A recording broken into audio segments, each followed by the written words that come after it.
समीर वाकड़े ने Delhi high court में कहा कि नेटफ्लिक्स की सीरीज बैड्स ऑफ बॉलीवुड उनके खिलाफ बदले की भावना से बनाई गई है।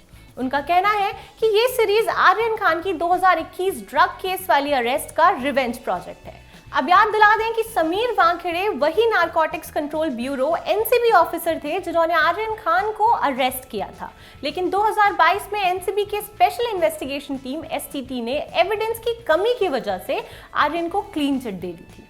अब रेड चिलीज एंटरटेनमेंट जो प्रोडक्शन हाउस है इस सीरीज का, उसने कोर्ट में जवाब दिया है कि उनकी सीरीज सटायर और पैरोडी के फॉर्म में थी, किसी को डीफेम करने के लिए नहीं।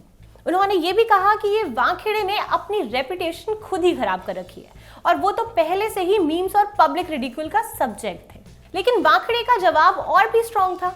उन्होंने कहा कि ये डेफेमेटरी कंटेंट है, एक पर्सनल वेंडेटा के लिए बनवाया गया है। ये एक सिनेमैटिक कॉन्स्पिरेसी है, एक कैलकुलेटेड विंडिक्टिव हिट जॉब जिसे सटायर का रंग दे दिया है। उनका कहना है कि रेड चिलीज कोर्ट के सामने मिस्चीवियस हरकतें कर रहा है और सटायर के पर्दे के पीछे बदला छुपा रहा है।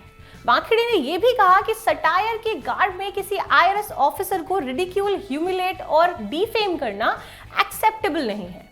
उनका कहना है कि उनका प्रोफेशनल रेपुटेशन और पर्सनल डिग्निटी को डिस्ट्रॉय करने के लिए डेलिबरेटली सीरीज बनाई गई है, और ये तब जब उनके खिलाफ केसेस अभी भी सब जुडिस में हैं, बॉम्बे हाई कोर्ट और एनडीपीएस स्पेशल कोर्ट में। उन्होंने कहा कि डिफेंडेंट नंबर 1 का ये कहना कि प्लेंटिफ पहले से रिडिक्यूल हो रहा था खुद उसके मैलिशियस इंटेंट का प्रूफ है।